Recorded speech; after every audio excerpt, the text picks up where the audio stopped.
much worse over winter. Then there, as I say, there's the push towards a different expression of the revolutionary meme here in the U.S., which may reach up to the point of a general strike, may bring a strike against the IRS. I have no way of knowing, but it's going to be relatively massive over late spring and into summer. During that period of time, there is indeed this whole continuing disappearances sort of thing. I'm hoping it's not like the dirty war in Argentina where 30,000 innocent people were disappeared by the government. It appears that it's rather the other way, that fractional infighting as well as actual enemies rising up out of the giant crowd of the populace will indeed pressure the powers that be to the point where they'll get real paranoid and start walking around with lots of bodyguards. And I'm talking to the point where you see them in public, it'll be noticeable that they're surrounded by a dozen individuals, that sort of thing. Wow. Now, I heard another rumor on the internet that the World Bank was going bust, that they were getting broke. Now, is that even possible? Sure.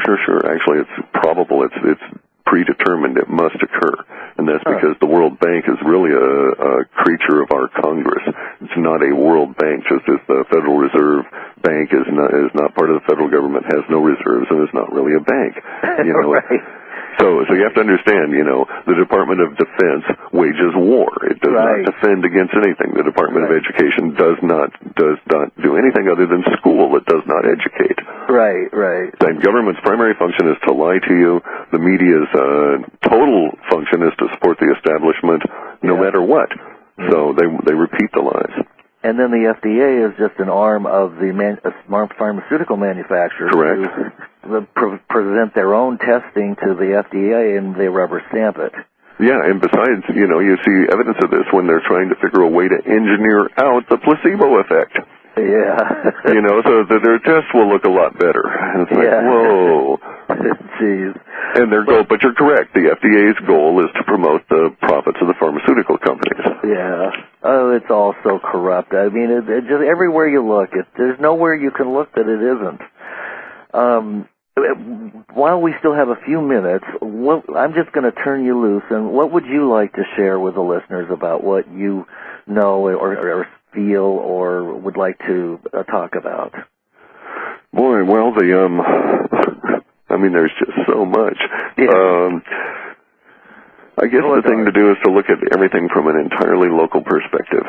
You get up in the morning and you start your day with coffee. Okay, well, how soon will the coffee supplies last? As the dollar degrades, what will you have to pay for that? You proceed on, you're going to put salt on your breakfast. Well, okay, salt, etc. Start looking at all your commodities and seeing what you can effectively store and what you can't. Because some of these things are going to start disappearing or they're going to escalate in price, especially those things that relate to food and energy. We're seeing it in a fashion that is very similar to what happened to Rome when the Roman Empire collapsed. But because Rome didn't have instant communications and digital anything, their collapse took 50, 80 years, where ours will take maybe as little as 50, 80 days to go through these major hurdles. And it will be magnified by the instant communications. So, for instance, we now know that there is massive food problems on a famine scale for India, such that they've had to make major changes to their tax structure. Bear in mind, governments hate that. Will do anything to avoid that. Yeah. So they are reacting. The fact that they're reacting this rapidly is another indication as to how bad it's going to be there. This is akin to the empire falling apart at the edges, which is how this always occurs. And it'll always go back to the rot at the center, and unfortunately that's where we all live. Now, there's still some level of time to respond to circumstances and get yourself in a slightly better position to weather them, but there's no way to avoid them, in my opinion. Yeah. It seems that the smart people, at least as far as I can tell, are, paying off their land or buying a piece of land that they can live on and grow some vegetables. And, in fact, I opened up a whole new half an acre of vegetable growing area due to the fact that the pine beetle had killed all the pine trees and they had to be taken down. So now I have, I can grow my own vegetables because of global warming. The beetles just chomped them down until they were all just like kindling. And I hear that's going on all over America. The forests are in terrible shape that way, And the coral reefs, and then the dead... Well, in the Pacific Northwest here, we've got the issue of the oysters aren't spawning for, the fourth year in a row, but we're having a staggering response of salmon. It's like, all of a sudden salmon has come back and crabs are coming back. However, both of those are actually benefiting from a short-term increase in the food supply at their particular levels due to the death of all kinds of other species within the ocean. So it's not a particularly a good situation. We have mass, twice the size of Texas out in the Pacific Ocean of microfine plastic that's been accumulating and is starting to get into the food chain. Oh, yeah. And then pharmaceuticals are getting into the water. Yeah. Not to mention, there's the mercury problem. Which is and then you go back to the glaciation and or the lack thereof, and the issues with Antarctica and so on. Yeah. So it's part and parcel of the times. The times are not what we would call normal. The idea that you could live in the world being presented by the propagandists from the television strikes me as a little precarious. Oh, absolutely. It seems like it's just barely holding on to its ability to even function as a, it's just so out of touch that it seems that it's going to collapse real soon. And of course, if there's a financial collapse, then all those companies will be thinking twice about advertising on television, programming will be cut, and blah, blah, blah. Well, and then you have electricity issues and the hyperinflation. The hyperinflation will be the death knell for the social infrastructure. And that'll hit on levels, as you say, in advertising, but also such things as the importation of oil for diesel, for driving trains to haul coal in order to make electricity, so the electrical grid suffers. We're already having a collapse of the food supplies at the oceanic level. Pretty soon that collapse will hit us at the grain level. So, it's kind of like I say, back to it local again. If you like bread, maybe you need to figure out a way to store the stuff. If you actually look at it, you can store wheat berries from which flour can be made. Those can store for 10 years and still maintain their nutritional value without a whole lot of work. And then if you wanted to go to the work of shoving nitrogen into a sealed bucket of the grain, you can store them nutritionally for maybe 15 years without a whole lot of work. Whereas you can't really store flour. Flour goes bad. It does go bad, yeah. Yeah, and so you start reappraising your whole idea of what's sustainable and what isn't, because you've got to get through the hard times. And then there's the issue of sustainability on the other side of that. So how can I provide, in the sense of, growing vegetables to be able to provide the vitamins I need under the circumstances? And then, of course, there's the weird issues that our parents never had to deal with. It's like, are chemtrails good for my garden? Should I allow my broccoli to be covered by that stuff? I don't think so. Which means you're now going to start having, container gardens in your own backyard, but they're reversed because they're containers to keep stuff out.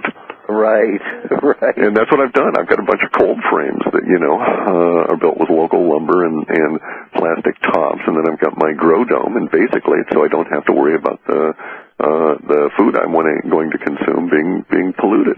I'm considering doing the same thing because there are times, not always, but there are times when my lungs just start hacking until I feel like I'm going to turn inside out. Yeah. And I attribute that directly to the atmosphere above falling. Well, it is barium and aluminum and other material, cadmium, 101 parts per million, in Phoenix, cadmium, you shouldn't breathe it at 1 part per million. Right. And, and it's all these heavy metals stay in your system. Now you have to start learning to breathe deeply, periodically.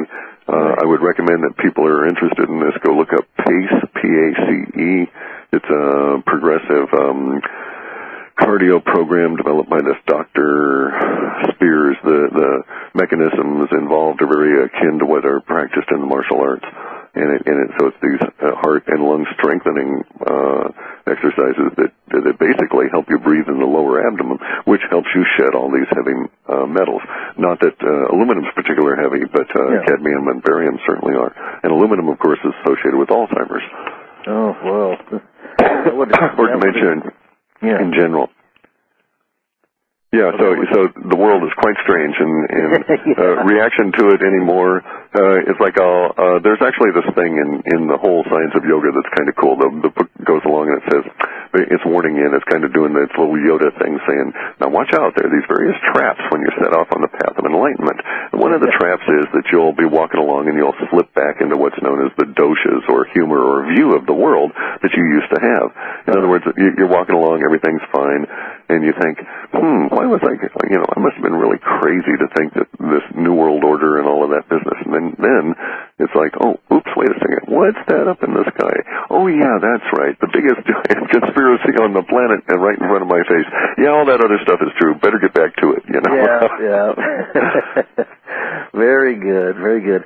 Well, Cliff, we've come to the end of an hour, and it's just, boy, I always love talking to you. You are just so great. You've got it. Yeah, I can sling the the BS with the best of them. But it's great talking to you, Guy. It's very, very, very nice, very pleasant. It's a lot of fun, and you always bring some wisdom to it and a little levity, too, which I like.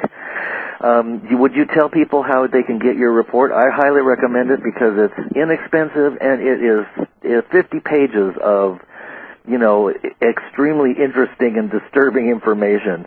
Very disturbing stuff, but you can go to halfpasthuman.com and click on the Buy Now button and buy it, or you can mail us a check. But if you send a check, be sure and send an email address with it, or we'll get very, very irritated. Because then we have to track you down, And you won't get any pie. That's correct. Yeah, no pie for you. All right.